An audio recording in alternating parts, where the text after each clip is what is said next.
Well لکل ہمزہ، بربادی ہے ہر اس شخص کے لیے جو تانے والی زندگی گزار رہا ہے، تانے دیتا ہے لوگوں کو پیٹ پیچھے.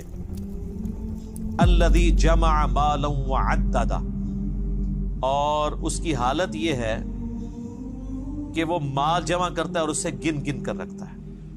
اپنی حالت اس کی یہ ہے کہ پیٹ کے پیچھے لوگوں کے عیب تلاش کرتا ہے، لوگوں کو تانے دیتا ہے، برائیاں بیان کرتا ہے، اور اپنی حالت یہ ہے کہ اس نے مال جوڑ رکھا ہے اور اسے گنتا رہتا ہے. یعنی مال کی محبت کے ساتھ یہ چیزیں امپلائڈ ہیں کہ آپ کو مال کی محبت اس لیول تک لے جائے گی کہ آپ لوگوں میں عیب تلاش کرنا شروع کر دیں گے، لوگوں کی برائیاں نکالنا شروع کر دیں گے.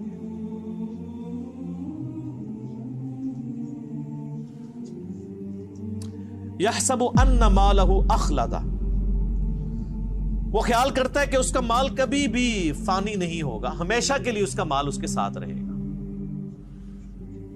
جو لوگ مال جوڑ رہے ہوتے ہیں نا، ان کی حالت ویسے یہی ہوتی ہے. اربوں روپیہ جوڑا ہوا ہے لوگوں نے، اور وہ سمجھتے شاید ساتھ لے کے جائیں گے. حالانکہ میں آپ کو بتاؤں کہ اگر کوئی شخص روزانہ 1,00,000 روپیہ خرچ کرے نا، روزانہ، تو 1 ارب ختم کرنے کے لیے اسے 25 سے 30 سال چاہیے.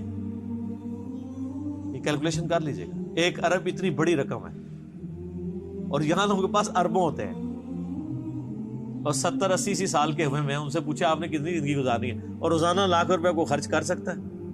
کیا کرے گا؟ نوٹ بھی کھانا شروع کرے تب بھی نہیں کھا سکتا.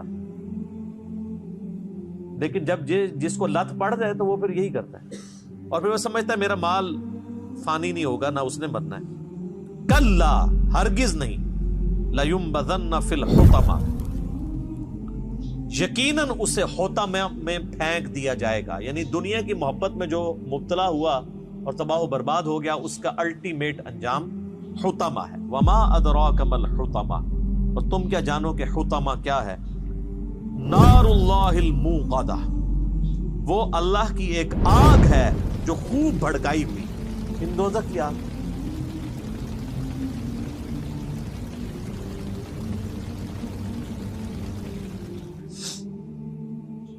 التی تطلع علی الافئدہ، جو دلوں تک پہنچ جائے گی. ویسے تو آگ جلا کے راکھ کر دیتی، کھالیں جلیں گی، جسم فنا نہیں ہوگا، تاکہ جسم کو تکلیف ہوتی رہے. بولے اعوذ باللہ. اندر تک آگ گھس جائے گی. جیسے دنیا میں بھی آپ کہتے ہیں نا کہ گھبراہٹ ہو رہی ہے اندر. جن لوگوں کو معدے کا ایشو ہوتا ہے وہ کہتے ہیں اندر آگ لگی ہوئی ہے، حالانکہ وہ باہر کوئی آگ نہیں ہوتی. تو یہ دلوں کے اندر گھس جانے والی، انسان کے اندر گھس جانے والی آگ ہوگی. انہا علیہم مؤصدہ، اور وہ آگ ان پر بند کر دی جائے گی.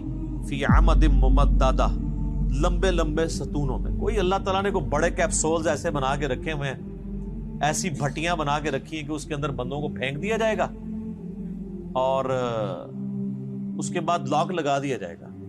وہ اسی بھٹی کے اندر رہیں گے، لمبے لمبے ستونوں کی فارم میں.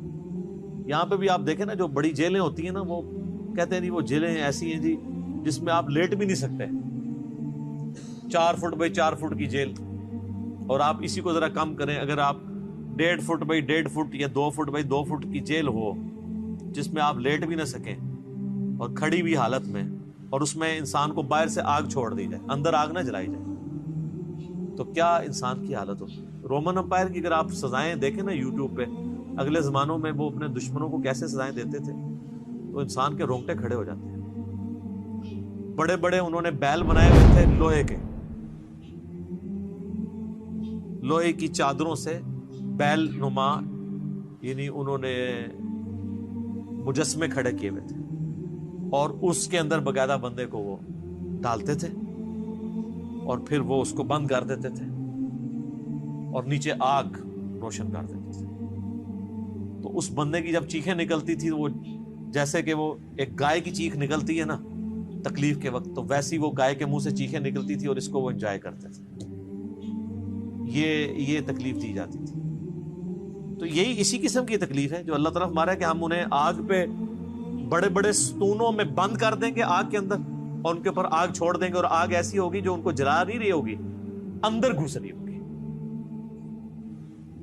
انسان کے اندر تک پہنچے.